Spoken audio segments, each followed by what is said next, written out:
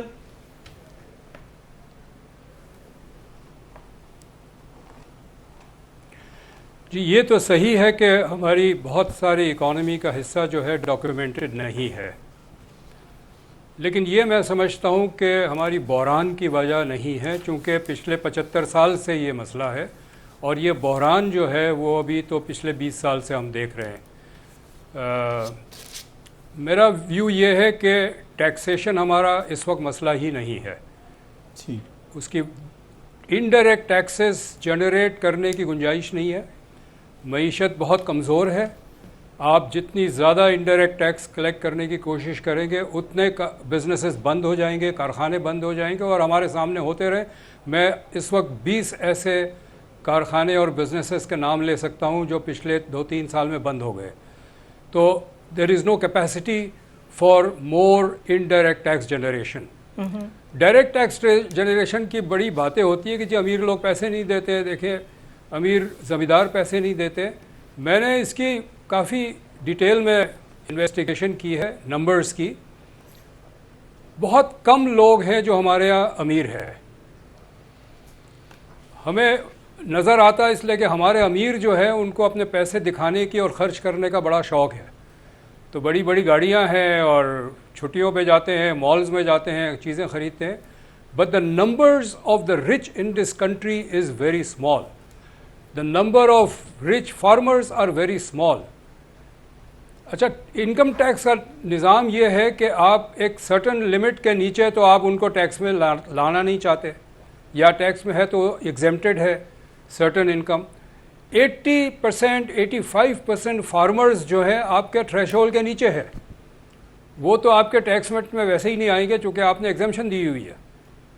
اور جو ٹاپ ہے وہ اتنے کم ہے کہ اس سے آپ 100% ٹیکس جمع کر لیں. انصاف کا تقاضا ہے کہ آپ ضرور کریں ان سے ٹیکس جمع, لیکن جو آپ کا بجٹ کا خسارے کا مسئلہ ہے وہ انصاف کا مسئلہ نہیں ہے. وہ مسئلہ یہ ہے کہ اخراجات کو کیسے پورا کیا جائے, وہ مسئلہ حل نہیں ہوگا. آپ ٹیکس جمع کر کے سب سے پیسے لے کر سارے پیسے جمع کر لیں, آپ کا خسارہ پورا نہیں ہوگا جب تک آپ اخراجات کم نہیں کریں گے. بالکل آپ ٹھیک کہہ رہے ہیں. اور پاکستان کی گورنمنٹ مہنگی ترین گورنمنٹس میں آتی ہے. ایک میں ریویو پڑھ رہی تھی جس میں مطلب قرضہ لینے والے ملک ہونے کے باوجود ہماری گورنمنٹ جتنی اسپینڈنگ کرتی ہے دیٹ از انپریسیڈنٹڈ. بات آپ کی بالکل ٹھیک ہے. اس میں ایک اور کویشچن بھی ہے جس کو ہم ابھی بریک لیں گے اور اس کے بعد آ کے اس کو ایڈریس کرنے کی کوشش کریں گے کہ political ownership of the decisions government میں ہوتے ہیں, چاہے وہ 16 months کی گورنمنٹ ہو, چاہے وہ 4 سال کی گورنمنٹ ہو. ایک کام کرتے ہیں اور جاتے ہوئے کہتے ہیں ہمارے ہاتھ بندھے ہوئے تھے. ہر گورنمنٹ آنے والی کہتی ہے ہمیں پیچھے سے یہ چیز ورثے میں ملی تھی. تو یہ ownership of the political decision making یہ کس نے لینی ہے, اور یہ سلسلہ کب رکے گا کہ الیکشنز ہوئے تو ان کو یہ کہہ کے سائڈ پہ کر دیا کہ وہ فری اینڈ فیئر نہیں تھے, کوئی اکنامک پالیسی آئی تو یہ تو ہمیں ورثے میں ملی تھی, IMF ہمیں ادھر سے ملا تھا.